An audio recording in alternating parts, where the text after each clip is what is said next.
Hello, dear colleagues. My name is Jiang Du from Liverpool School of Architecture in UK.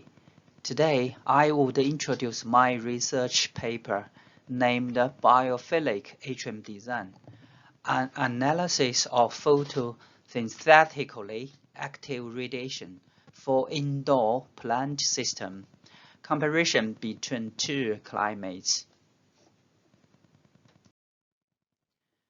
As we may know, Atrium is a biophilic solution which can stimulate the qualities of outdoor nature in an urban buildings. As we know, so for occupants in atrium buildings, the environmental design issues include thermal, lighting, acoustic, ventilation, etc. On the other hand, for the indoor planting system, so PAR, this value named photosynthetically active radiation is one kind of solar radiation. This PAR availability is very critical for indoor plant system. Then, this study presents the first analysis of PAR availability and distributions in atrium buildings, taking into consideration shape, geometries, and locations.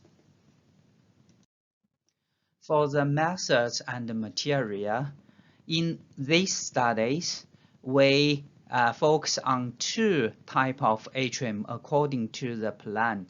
First is a square, second is a round. For each types, we include three different heights. For the square atrium, these height lead to different well index.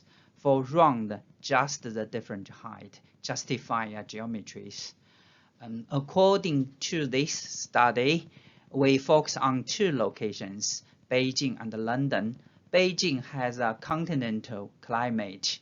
However, London mainly dominated by overcast sky and have a temperate oceanic climate.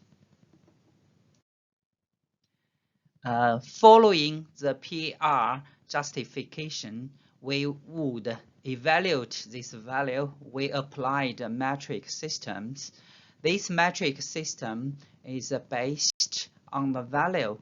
This value named photosynthetical photon flux density. The short name is PPFD. So according a normal, or we call that healthy plant growth, we found four different ranges for the PPFD value.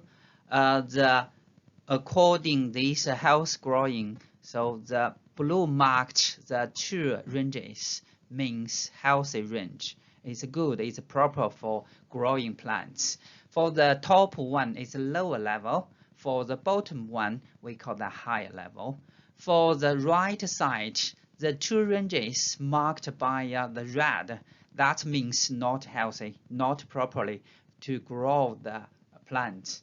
So for the above that value is lower than 9.5, that's very lower, so not enough. For the bottom part, that's very high, higher than 190, also not healthy either. In this study, we applied a famous daylighting or solar simulation tools, DaySim, based on radons. So we calculate the daylight illuminance levels and time by 0.0185 to achieve the PAR, that means PPFD value. Key results. These key results include four typical positions across the atrium. The left column means the PR performance on the atrium floor. The right side is the lower level of atrium facade. So these two figures, the left side means the middle level of atrium facade. The right side is a higher level. For each figures, horizontally, the value means atrium geometries to justify a different atrium model. The horizontal value, that's PPFD, also we can call that PR value percentage, following 4 different ranges. The red, the area that value means too higher, above 190. The lower value that's marked by gray, the gray bar, that means too lower. That's also not good enough. Based on the simulation, we achieved several conclusions. First, compared with the daylight metric, the PR metric suggested in this study could be more useful in terms of we going to planning greenery system to enhance biophilic aspect of Atrium. 2, the impact of Atrium shape on PR availability is significantly linked to the position in Atrium. That position effect is quite clear. 3, geometry Atrium property, well indexed or height, could affect the PR availability in the Atrium. Similarly, the effect can be associated with the Atrium shape and positions. Last conclusion is, according to the frequency analysis, we can find that climate condition might not substantially influence the varying trends of PR frequency based on the 6 Atrium models studied in this paper.